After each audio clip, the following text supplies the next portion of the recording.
Yo, what's going on with y'all? It's your boy NeohXO here to talk about Black Clover episode 156. Before we get too deep into it, make sure to subscribe to the channel. We close to 3,000 subscribers. Leave a like on the video and let's get straight into it.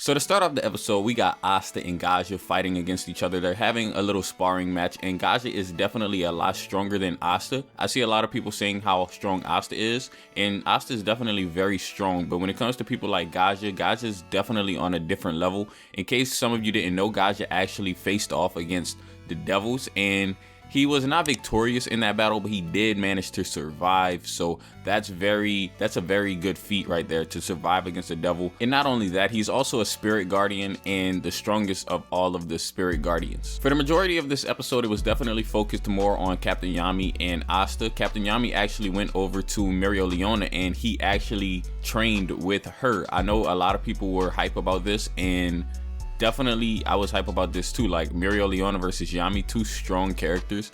People always talk about who's stronger, Yami or Mereoleona, and in this episode we kind of get to see that Mereoleona is, you know, a little bit ahead of Captain Yami. Now that's not to say Captain Yami has less potential, because I actually think that Captain Yami has more potential than Mereoleona. However, Mereoleona has tapped into more of her potential so far, and Captain Yami is a little bit behind when it comes to learning certain things such as Mana Method, Mana Zone.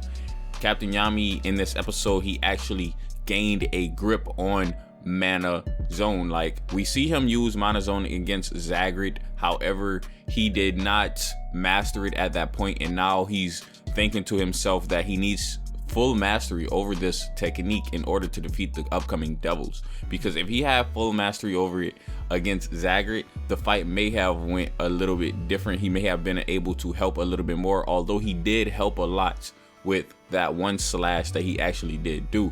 In this episode, we actually see Captain Yami flying without a broom. We actually see him just stepping on the air, and it's really cool to see. We know that to do techniques like that, just walking on the air, you have to be a very strong mage or a very talented mage, something along those sorts. We actually see Gaja flying in this episode too. He's kind of been introduced as that character already had it, so he's a spirit guardian. It makes sense, and it makes sense for Captain Yami to have it now too, because Captain Yami is a captain. I feel like all of the captains should be able to do that. We did see a little bit of the other characters training with the spirit guardians also. Mostly I'll talk about Leopold. I feel like Leopold had the a little bit of spotlight more than some of the other characters in this episode, like Noel and Neto. We really didn't even get to see them in this episode, but Leopold in this episode, it seems like he's getting stronger every day.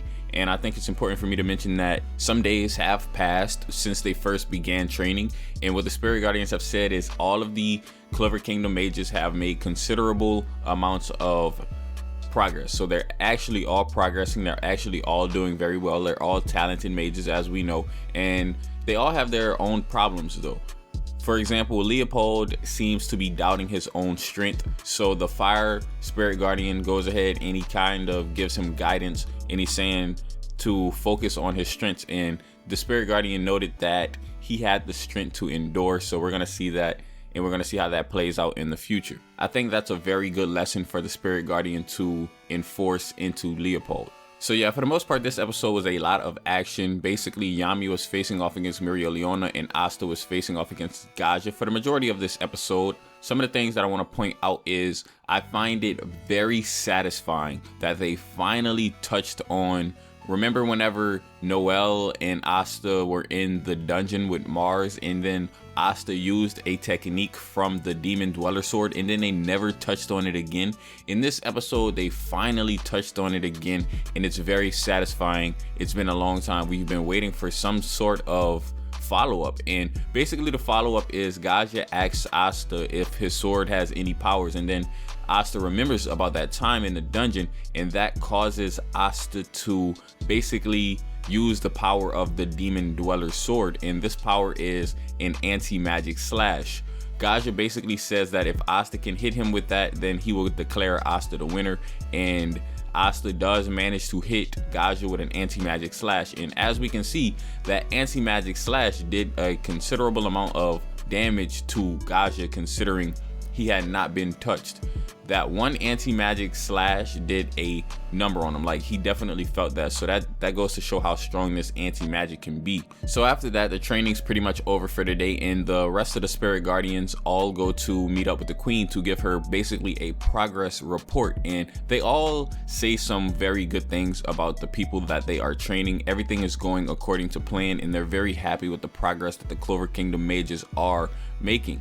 Then the focus of the episode then switches over to the Spade Kingdom. We get to see the Spade Kingdom animated. We don't get to see the Spade Kingdom animated in too many episodes because it's a fairly new kingdom as far as learning about it goes. So we get to see them. It's a very snowy kingdom. The weather is very harsh compared to like the Heart Kingdom, because if you look at the weather in the Heart Kingdom, it's definitely more beautiful, more sunny, and just more comfortable in the Heart Kingdom compared to the harsh climate of the Spade Kingdom. We get to see a little bit of the rebel resistance in the Spade Kingdom.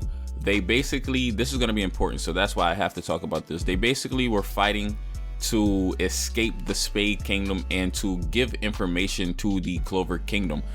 Most of the people in the squad of rebels in this episode died, and only one of them got away. His name is Ralph, and he's going to be very important to the story moving forward. I'm not going to spoil it for you anime onlys, but just realize that Ralph, this was not just something they threw in there. Ralph is somebody you need to keep your eyes on, and he is somebody who's very important moving forward. Now, last but not least, I feel like this is what you guys wanted me to talk about the absolute most.